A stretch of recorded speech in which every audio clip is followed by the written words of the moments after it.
Harris was one of us. He grew up in Park Heights. He often credited a rec center for helping him grow into the man who would go to work for our city as a councilman.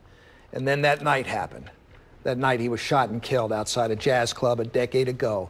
WMAR 2 News' Nadia Singh with a fitting tribute tonight to name a community center after the man that loved this city. Well, Jamie, the Kenneth N. Harris Senior Community Center will be a place where young people can learn, play, and achieve. Today, everyone from Mayor Catherine Pugh and current city council members to his family took pride in dedicating it to him. I know he's happy and smiling down right now from heaven.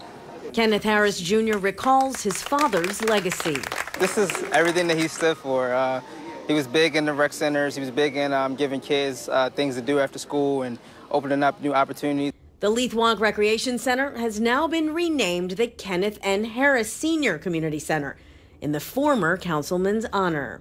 This is just a display of our love and care for an individual who loved and cared for his city.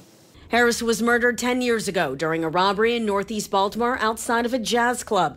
The men responsible are in prison, but that's not what defines the former councilman.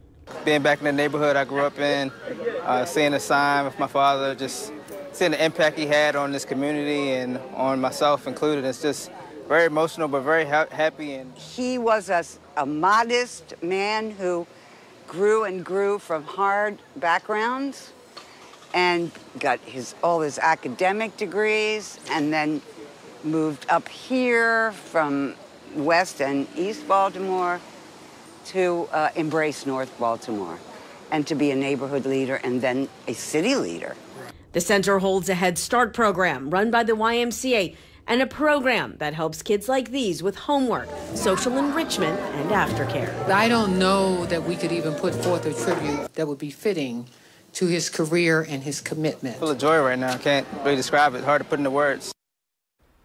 Both Harris's killers are serving life sentences.